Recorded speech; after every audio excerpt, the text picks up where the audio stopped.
Hi, everybody. Welcome to Reality Buzz TV, where we talk about all things reality TV shows and all things reality TV show stars. So, listen, you guys.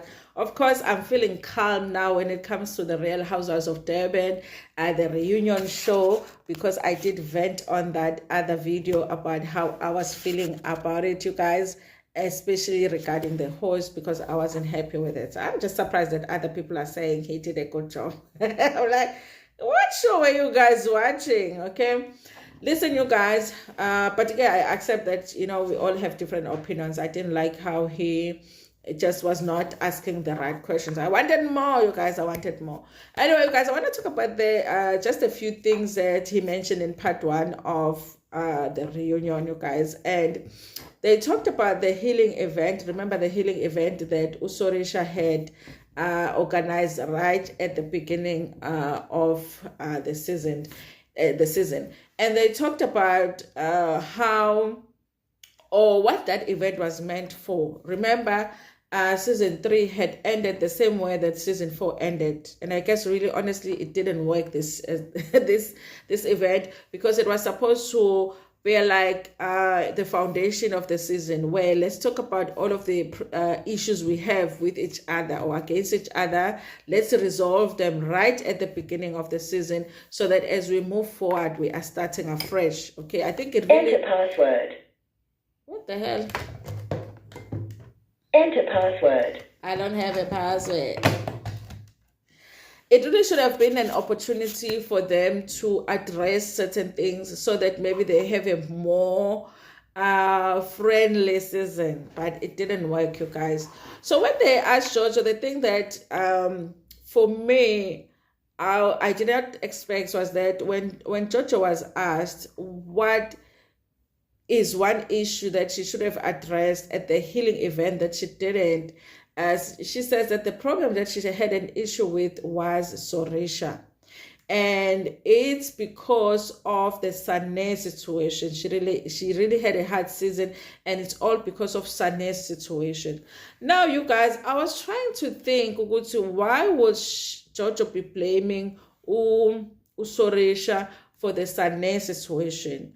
Is it because remember at the beginning Usane was brought on by Sorisha to attend her event. She had been invited by Sorisha to attend her event, even though Sorisha was pretending that she didn't know her. But the friend that had claimed Usane was Maria. So I'm wondering, you guys, what's happening with that situation where Jojo is saying she should have addressed Sorisha, because that's really the person that she had an issue with. Also, you guys, I started to think about how Sorisha and Jojo really didn't have a lot of interaction directly this season.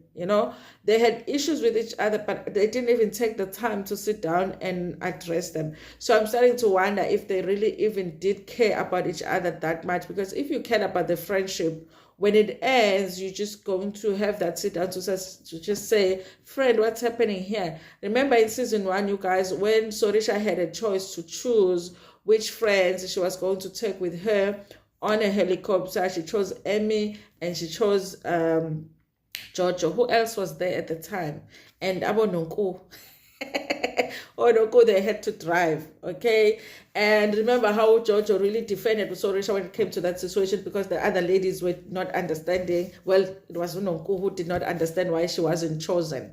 I guess Nonku was feeling like she should have been chosen because she was one of the OGs, but instead, Jojo was chosen, and she was just new at the time, okay?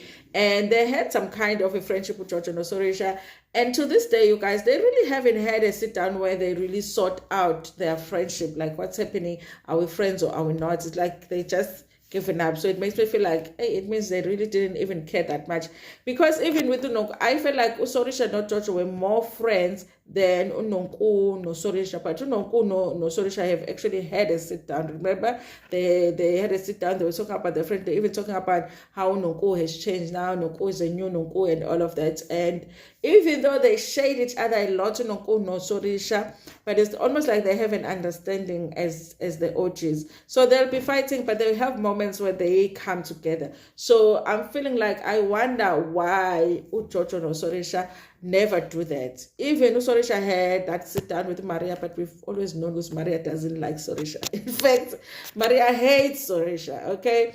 Maria hates Sorisha the same way that Lee hates Nonku, okay?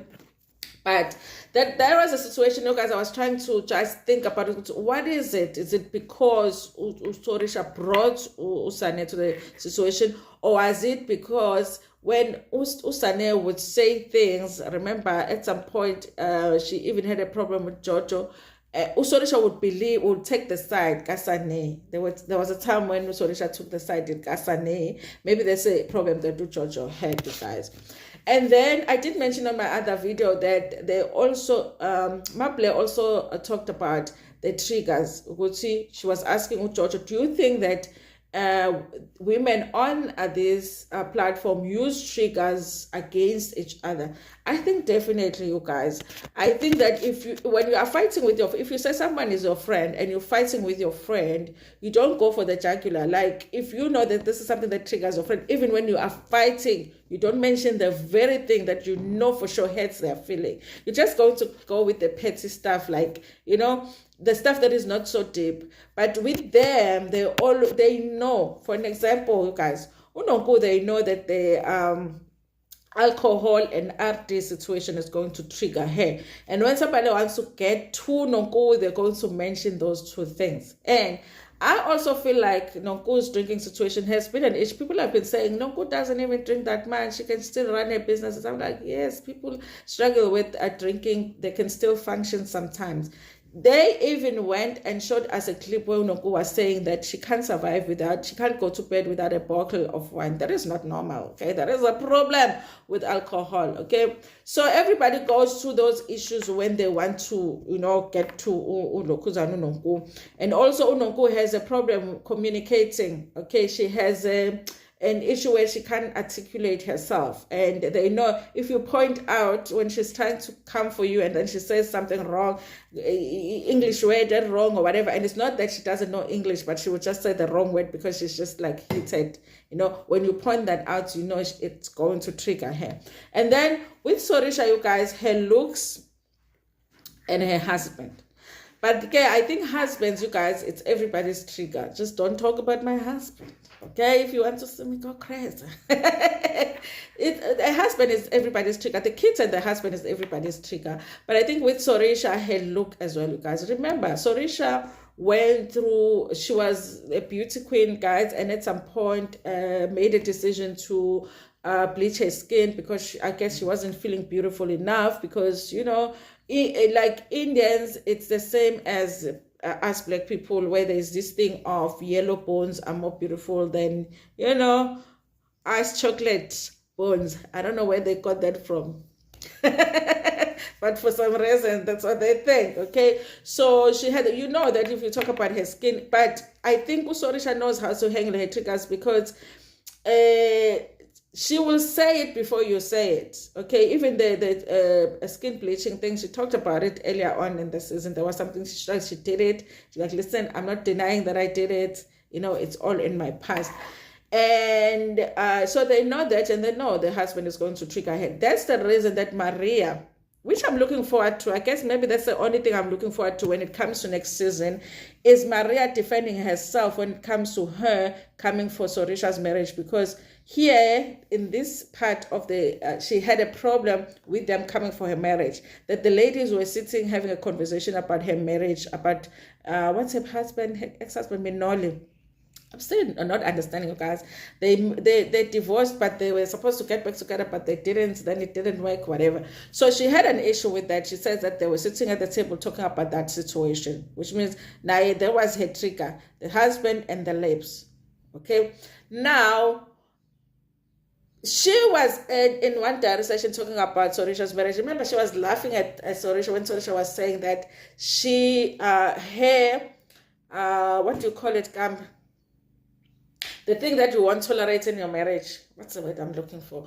Sorisha said that it's cheating. She would not accept that in her marriage. She would walk out of a marriage. And Maria was sitting there.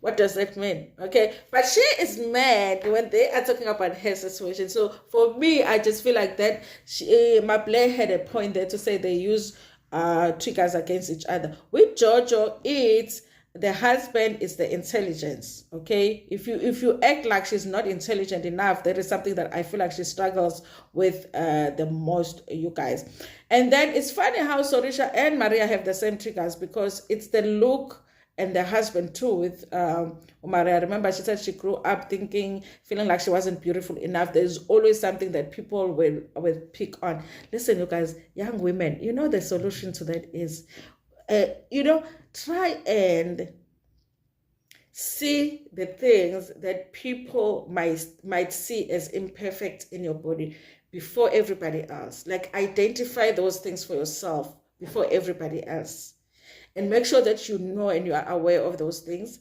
and try by all means to actually fall in love with those things. Because then when people talk about the thing that is not so perfect about you, and you already expect it because you know that's the thing they're going to come for, it doesn't hit as much. I don't know how to explain it, okay? But it worked for me. When people think they're coming for me for certain things, I'm like, oh, they don't know I dealt with this thing long ago. It doesn't, It doesn't, okay? Anyway, you guys, so with Slee, it's the finances, okay? But what I hate about Slee, it's a trigger for Slee. The finances is a trigger for Slee, but I'm not understanding why you are not working on that, girl, okay? You are spending too much time gossiping. You are spending too much time coming for Nongo. You are spending too much time defending Sorisha. Just go fix your finances. Go be working, girl, I want to hear Slee talking about her business. When Slee talks, I want her to talk about the business. I want her to be talking about her jobs, because you are working on your finance situation. So you just work on that trigger. That you can actually remove that trigger now that you are on Real Housewives. So with Slee, I just don't feel bad about her finance trigger. Listen, they're always going to tell you, but you have an opportunity to change it. It's not a trigger where you cannot change it. And then it's Emmy, her kids, and the hijacking. If you want Emmy to lose it, talk about the hijacking. Hey, if you say it was a lie, hey, she will come for you.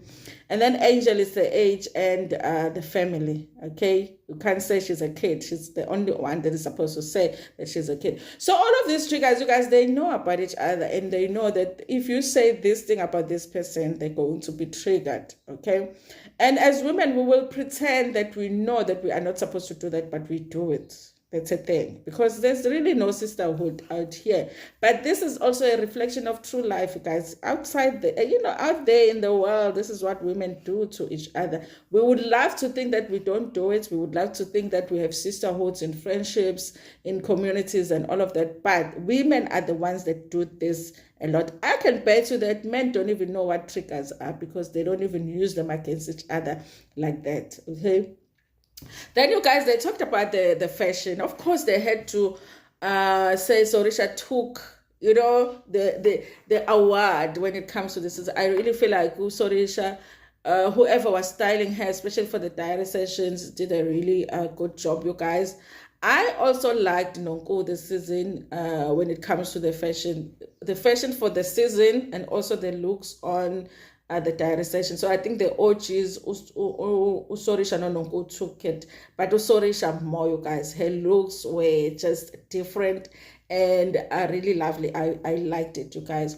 And the worst, I guess, you guys, I'll say Slee. I know, guys. I wanted her to go back to her style from the first season that she did. I don't know what happened. She said some of the items, it was from her line, and she was just trying it out. And I'm like, girl, just humble is double gobo. They didn't work for you. Maybe, and it wasn't like, some of them were like, hey, but some of them were not ugly, but it was like, why did Usli change her style this season? Because she had a really different style last season, and I liked it. So this season, I was like, I don't know what's happening with Usli. And then there was a Slee versus Zama situation, because Slee is trying to say Zama's style was bad, and then Zama is trying to say Slee's style was bad. I mean, you're not going to say I was the worst, okay? But you guys, I don't know. I didn't see anything wrong with Zama's style. Okay, there was that short black dress that she was wearing when they were having dinner. And if I get a pantyhose, maybe that look, I didn't understand. But I didn't feel like Zama's, even her diary session looks were not that bad. So I don't know, you guys. They talked about how Angel was wearing Shein outfits. I didn't even notice that, you guys. I thought Angel looked really good. And anyway, I'm that person who would say, hey, ngisho ngakuthiwe yasephepha into mayinhle yinhle, you know. And Jojo, I like that Jojo was like the first one to say, and there's nothing wrong with that. There's nothing wrong with wearing clothes from Shein. If you can put it together and it looks good on you, why not? Okay. So I didn't even notice that, you guys. I didn't say, listen, I'm always on Shein. I'm a Shein thing. If I'm not on Mr. Price, I'm at Shein, you know. I'm like this. So I know all of the outfits there, but for some reason I didn't even notice one outfit that I had seen on Shein. I guess some people had seen it, but she looked good. And even the comment was not saying that Angel didn't look good. It was just saying they love I don't know if the person was trying to be shady, but the comment was like they love the fact that Angel was wearing outfit from Shein because it's more relatable to like the rest of the country, because most of us order from Shein, okay? And then you guys, yeah, they do talk a little bit about Slee's fish. I think she needs to go back to the drawing board, honestly. But the final outfits that Angel was modeling there in Namibia were good, okay? So maybe she should go for that. But what she was wearing during the season, if that comes from her line, and people are having negative comments about it, then obviously you need to go back to the drawing board when it comes to that, you guys. Now they get into Angel's business situation because, of course, you guys, we do want clarity on what's going on. Listen, if your father owns businesses, you are rich because if if the Lord calls your father, God forbid, of course, you are going to get it. But I think for me, and it doesn't matter, you guys, you work for your father, so and he's put you as a director here, director there. Listen, if you can do that for your kids, why not? We wish our fathers were able to do that. We are hoping to do it for our kids, kind of a situation. There's nothing wrong with that, you guys. There's nothing wrong with that. Sometimes we will act like it's wrong for somebody to be a spoiled brat because their parents could afford. And the only thing that we are not like that is because our parents couldn't afford to do it. If they could, they would do it for us. There's nothing wrong with that. I think the issue with Angel was that throughout the season, it always seemed like she is a liar. She lies a lot, okay? So even with the issue of the businesses, for me, the issue was more, is she lying? Because then moving forward, if she comes over other seasons, we just need to know, do you lie? For an example, we know Nonko here and there, she will tell a lie. It doesn't shock us anymore. Sometimes Nonko will say something or deny something that we know very well she said, and then they would show a clip. So now it's like a funny thing now because we know it. So with Angel, she's new to the group, so we're still trying to figure out, because even her storylines didn't seem so real. So this is how she explains it.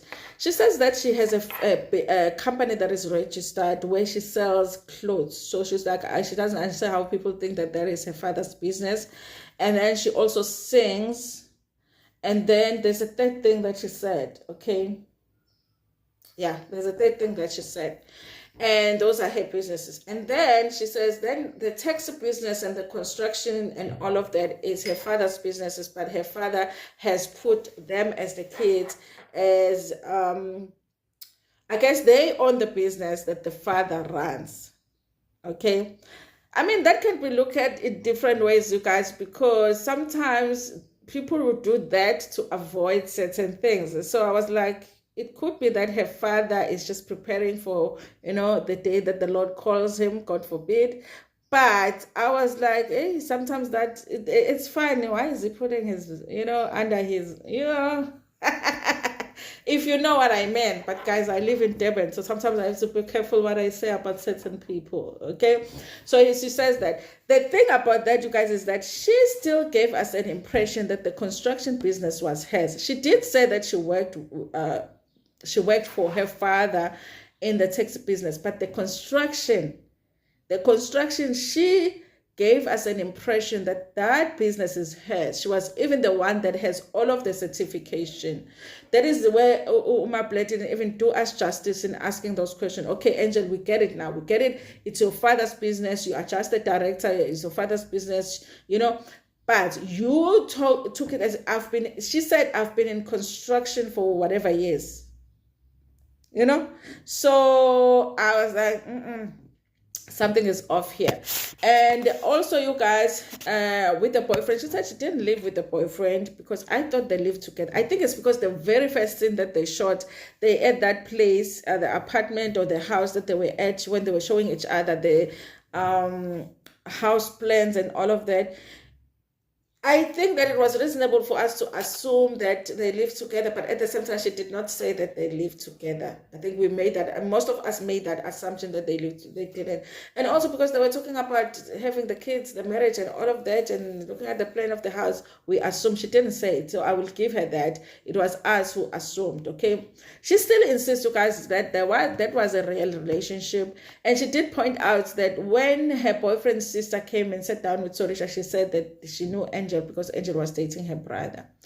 So this is what I thought. It's possible that the relationship had already fallen apart before they even started shooting, you guys.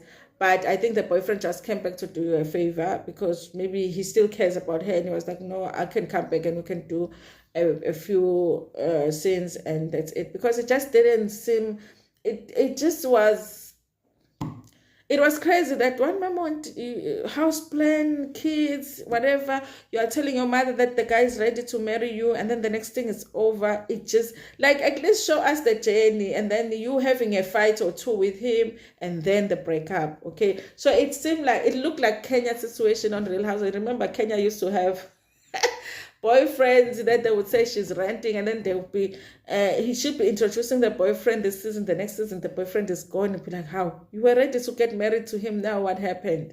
And it ended up being a rumor that she rents the boyfriends for the show, okay? So that's it, you guys. And they don't get too much into the fertility issue. The fertility issue they talk about, it's Zama's one, okay? Which is the one that looked more real to me because the doctor confirmed that she had issues. She did actually had surgery and that everything was fine and she can go ahead and have she can go ahead if she wants to have kids. It's just that I don't know. There's a guy online, you guys, that is referred to as Zama's husband, but I don't know if she's still married to that guy because in recent years, she posted that, I think the last post was like beginning of 2023 or end of 2022. So you don't know if that still exists. So I don't know if or what Zama's situation is as far as relationships is concerned. In fact, I would have loved for my bled to ask that, but he didn't, you guys. So, yes. Then there is a Zama and Sorisha situation. Okay, I like that Uzama keeps Sorisha on her toes. Okay, she's on Sorisha's ass because we need somebody like that. I think that I love Sorisha, you guys. I love Sorisha. Okay, she's like my ultimate favorite. Okay, her messy self, her nice self, but there was a time where I felt like Sorisha was just too nice. I couldn't. It was like how I feel about Uma Kumalo Nutano at some point. So I love having somebody that is going to make sure that nobody is just comfortable. Because sometimes when you have money, everybody just wants to be nice to you sometimes. And that doesn't work for us on the show. So I was like, before the reunion, I kind of was feeling like, hey, I don't know if Zama should come back. But I was like, but we do need somebody to just be on Sorisha's ass. Because she doesn't let Sorisha get away with stuff, okay? Because Sorisha was like, yeah, she put me on ice and I closed the fish. She's like, actually, you did not close the fish because I am the one that put you on hold, okay? Zama was not having it. So as much as I love Sorisha, you guys, but I do love, I like having Zama just for that. I don't know if Zama was trying to say that she is pregnant or she really was joking about that because she was being asked about the fertility situation. She said everything is fine, she can go ahead and have a child. There was a moment there where I felt like she wants to say she's pregnant, but then she said she's joking, so I'm not sure about that, you guys. Then with Maria, they do talk about the divorce situation. Apparently her and Minoli, is it Minoli or Minolia, decided that it's not working out, but Minoli decided that she can stay at the house where they were living. And she said that she's a well-kept ex-wife and they're raising a beautiful son. By the way, their son is very beautiful, you guys.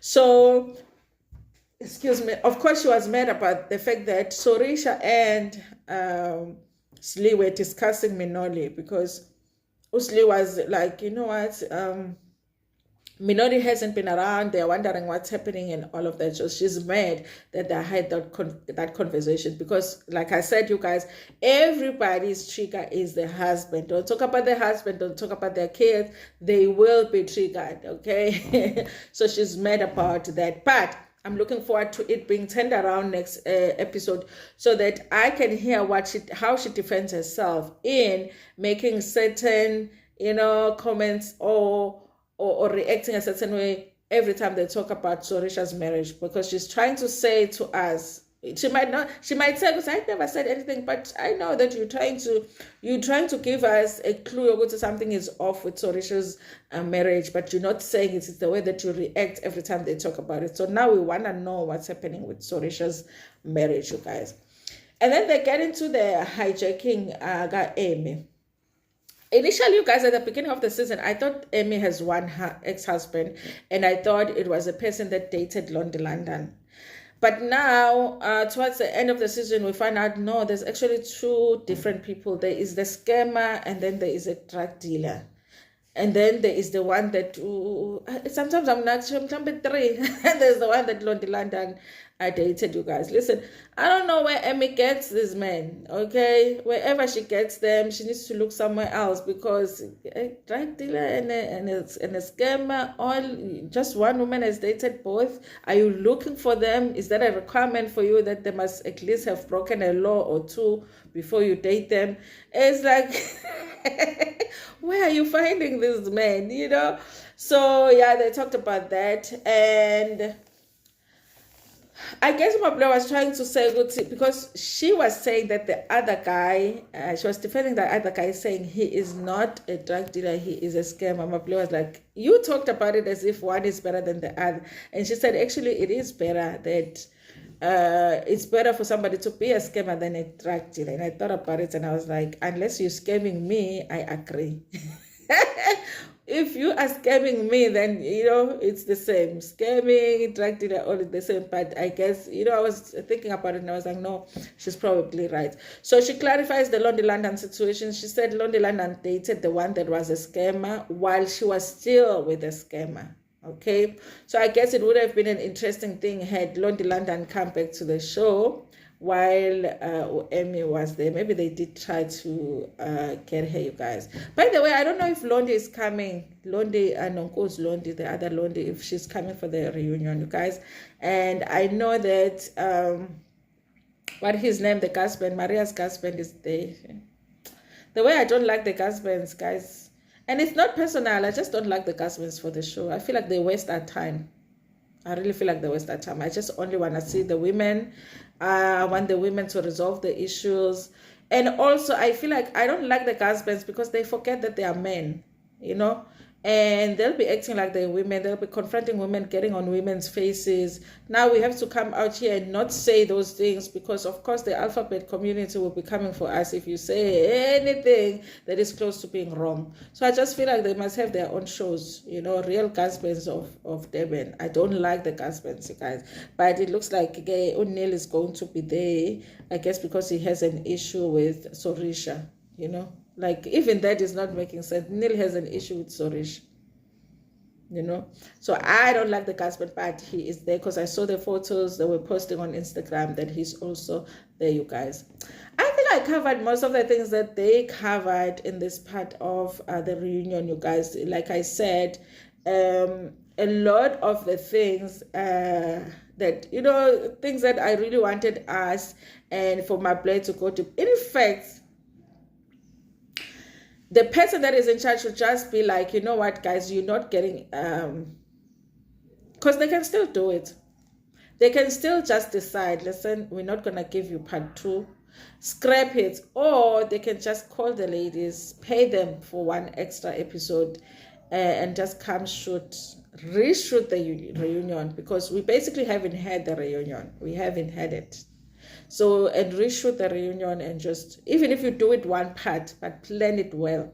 Maybe even get someone else to host. Someone said that they must bring back Fetcho. But even Fetcho, you guys, it didn't do it for me. That's why I was happy to get my play at the beginning, because I did not really like much Fetcho I just feel like they need someone new.